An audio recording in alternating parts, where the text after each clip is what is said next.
Alors l'objectif de l'activité paramétrage est de montrer qu'il est possible de guider le dimensionnement d'un objet via des paramètres définis dans un fichier Excel. C'est le cas dans l'objet qui est ici, un bol creux. Allons voir le fichier Excel qui le guide. Je vais aller l'ouvrir, paramètres bol.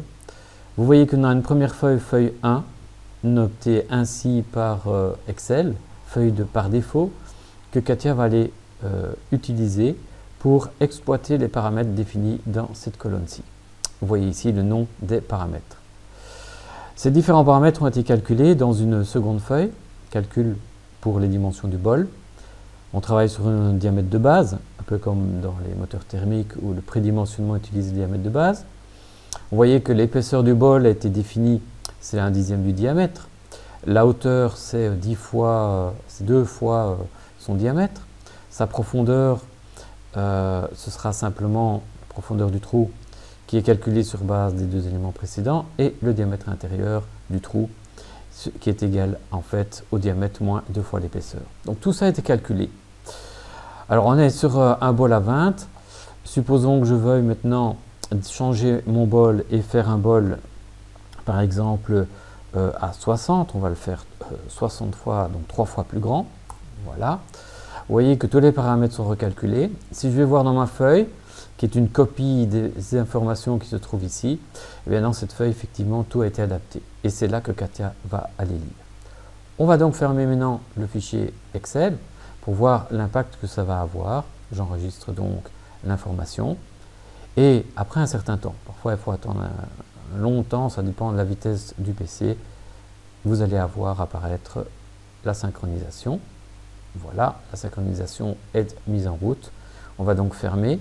S'il ne l'a pas acté, on demande d'acter. Voilà. Et vous voyez qu'effectivement, il a corrigé la dimension du bol. Je vais faire une petite démonstration où je vais adapter maintenant un couvercle à ce bol en exploitant les dimensions qui sont dans le fichier Excel ou en rajoutant des dimensions dans le fichier Excel.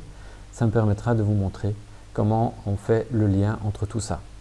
Sachez dès le départ que il y a en fait à chaque cote une fonction f de x qui est attachée, fonction f de x déjà vue dans les séances précédentes.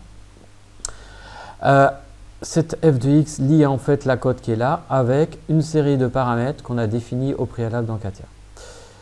Et toutes ces relations apparaissent dans cette branche-ci. Il ira ensuite chercher dans une table de paramètres qui est liée avec le fichier Excel et il va donc créer cette table de paramètres dans Katia. On va donc faire maintenant le couvercle pour montrer qu'on peut carrément guider même un assemblage complet. Pour pouvoir définir tous ces paramètres et les voir surtout apparaître dans votre arbre comme ici, que faut-il faire? Il faut évidemment au préalable définir des paramètres d'options de manière à ce qu'ils s'affichent. Alors, dans les options générales, paramètres de mesure, vous devez vous assurer que, vu des paramètres dans l'arbre, soit activée l'option avec valeur et l'option avec formule, de manière à ce qu'il vous affiche déjà ces informations. Pour s'assurer encore de la suite de l'affichage, dans infrastructure, vous devez vous assurer que dans affichage, il y ait référence, contrainte, paramètres, relations, qui soient également actifs.